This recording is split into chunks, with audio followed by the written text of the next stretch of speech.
ඔය දැන් ෆෝන් නම්බරයක් තියෙනවානේ. ඔය සාමාන්‍ය කොච්චර කාලයකටද මේ ෆෝන් නම්බර එක යූස් කරන්නේ? අවුරුදු 5ක් 6ක් 10ක් 12ක් වෙන්නත් පුළුවන්. සෝ ඔයා එහෙම යූස් කරන කෙනෙක් නම් පොඩ්ඩක් හිතලා බලන්න.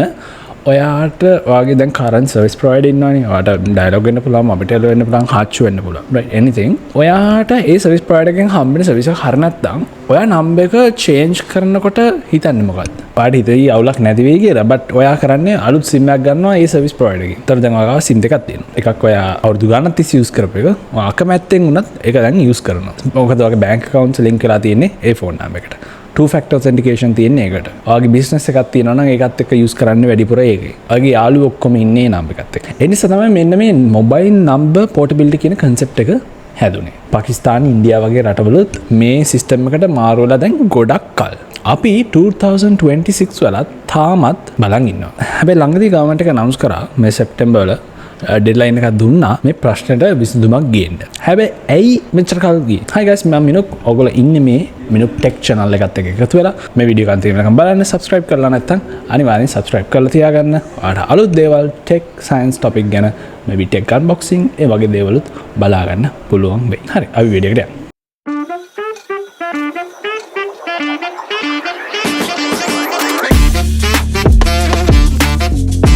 අවිසරම් බලමු මේ MNP කියන එක වැඩ කරන්නේ කොහොමද කියලා. මම මේ රැබිට් හෝල් එක දිගේ යද්දි මට හිතුණා මේක ඇත්තටම ලේසි දෙයක් වෙයි හොයාගන්න කියලා. ඇයි මේක මෙච්චර පාරක් වුනේ කියලා.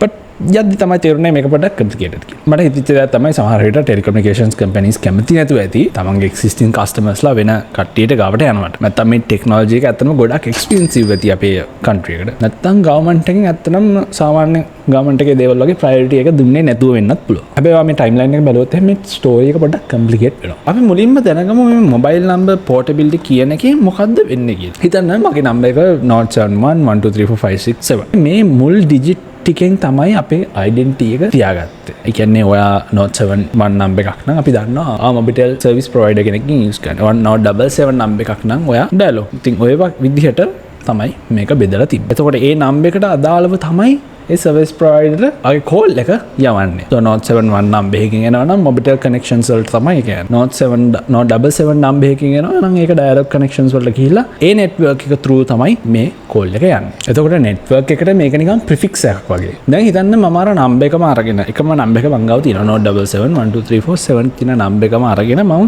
network A එකේ ඉඳන් B එකට මාරු වෙනවා. හැබැයි තාමත් මගේ number එක note 77. හැබැයි මගේ network එක A නෙමෙයි දැන් B.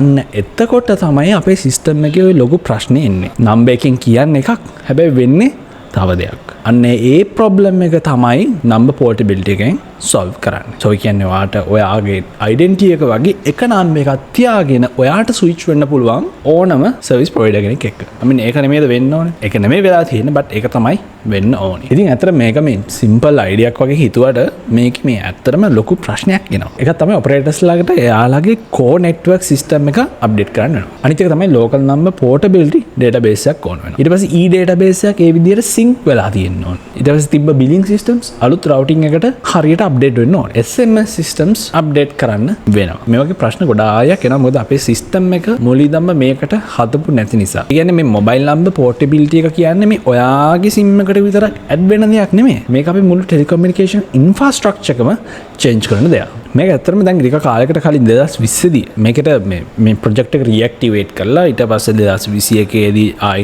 TRCS එකෙන් පෝර්ටබිලිටි ඉම්ප්ලිමන්ටේෂන් ෆ්‍රේම්වර්ක් එකක් හදාගෙන ඊට පස්සේ 2022 දී ලංකා නම්බර් පෝර්ටබිලිටි කියලා තව එස්ටැබ්ලිෂ්මන්ට් එකක් හදලා ඊට පස්සේ 23 දී ටෙන්ඩර් එකකුත් කැඳවුවා. ඉතින් මේක හිතන තරම් ලේසි වෙන දෙයක් නෙමෙයි. ඇත්තටම මොබයිල් නම්බර් පෝර්ටබිලිටි එක කියන්නේ ඔන්න ඕක ගැන තමයි. ඉතින් අපි හිතනවා මම ඇත්තටම හිතනවා මේක ඉක්මනටම කරගන්න පුළුවන් වෙයි කියලා. මොකද ඇත්තටම මේක ගොඩක්ම ප්‍රශ්න එන්නේ මේ තව සර්ප්‍රයිස් පාර්ට් එකක් තියෙනවා. මේක තමයි මේ ෆික්ස් නම්බර් ප්‍රොබ්ලම් එක. ඇත්තටම ලංකාවේ දැන් මොබයිල් නම්බර් පෝර්ටබිලිටි විතරක් නෙමෙයි ෆික්ස් නම්බර් පෝර්ටබිලිටි අපි එකපාර තමයි මේක හදන්න ගත්තේ මුල් කාලේ. බට් දැන් ප්‍රශ්නේ වෙලා තියෙන්නේ දැන් SLT එකෙන් අපි දැන් ෆික්ස් නම්බර් පෝර්ට් දැන් මොබයිල් නම්බර් එක වගේ නෙමෙයි අපි ෆික්ස් නම්බර් එකක් යූස් කරන්නේ. ඔන්න ඔතන ක්ලෑෂ් එක නිසා තමයි තාමත් මේක හරියට කරගන්න බැරි වෙලා තියෙන්නේ. මොකද ඕකට ඉන්වෙස්ට් කරන විදිහට ඕකෙන් රිටර්න් එකක් එන්නේ නැහැ for fixed numbers. ඒක තමයි දැනටත් SLT ලා ටෙලිකොම් ලා මේකට වැඩිය කැමති නැත්තේ මොකද එයාලට මේක කරගන්න බැරි නිසා. ඉතින් මේ ඩෙඩ්ලොක් එක අයින් කරගන්න තමයි මේ ඩෙඩ්ලයින් එකක් දුන්නේ සැප්තැම්බර් වෙනකන්. සෝ අපි බලමු මේක වෙනස් වේද මොකද තාම TRCSL ප්‍රශ්නත් විසඳිලා නැති එකේ අලුත් දෙයක් ඇවිල්ලා ඒක විසඳෙයිද නැද්ද කියන එක තමයි ප්‍රශ්නේ. හැබැයි ආවොත් ඇත්තටම කන්සියුමර්ස්ලට මාරම වටිනවා. මොකද ඔයාලට එක නම් එකක් තියාගෙන ඔයාට සර්විස් ප්‍රොවයිඩර්ස්ලා අතර මාරු වෙන්න පුළුවන්. හැබැයි මං හිතන්නේ ලිමිටේෂන්ස් අනිවාර්යෙන් ඒ කියන්නේ එක හැමතිස්සම වට මේකෙන් මේකට මාසෙන් මාසෙට එහෙම මාරු වෙන්න බැරි වෙයි. හිතන්නකෝ මාස 6ක් විතර පාවිච්චි කරන්න වෙයි එක සර්විස් ප්‍රොවයිඩර් කෙනෙක් අනිවාර්යෙන් වට ආයි පස්සට යන්න ඕනේ නම්. අපි හිතමු ඉස්සරහටත් මේකට මොන හරි වැඩපිළිවෙලක් හරි හැමං ඒ කියලා. ඇත්තට මේක පරණ ටෙක්නොලොජිය මේ වගේක් ඇත්තටම මෙහෙට එනවා කියන්නේ ගොඩක්ම හොඳ දෙයක්. අපි හිතමු මේක ඇත්තටම ඉම්ප්ලිමන්ට් කරගන්න ඒගොල්ලන්ට අවස්ථාවක් හම්බෙයි කියලා. ඉතින් මේ වීඩියෝ අන්තිම වෙනකම් බලනවා නම් අනිවාර්යෙන් කමෙන්ට් එකක් දාගන්න. ඕගොල්ලන්ගේ අදහස් තව ඉස්සරහට මොන වගේ වීඩියෝස්ද බලාපොරොත්තු වෙන්න කියලා අනිවාර්යෙන් කමෙන්ට් එකක් දාගෙන යන්න. මතකද ලයික් කරලා කමෙන්ට් කරන්න. මේ වීඩියෝ එක වැදගත් කියලා හිතන කෙනෙක් ඉන්නවා නම් මේ වීඩියෝ එක ෂෙයා කරන්න. අනිවාර්යෙන් බලන්න සබ්ස්ක්‍රයිබ් කරලා නැත්නම් සබ්ස්ක්‍රයිබ් කරන්න. එහෙනම් අපි අලුත් වීඩියෝ එකකින් හම්බෙමු.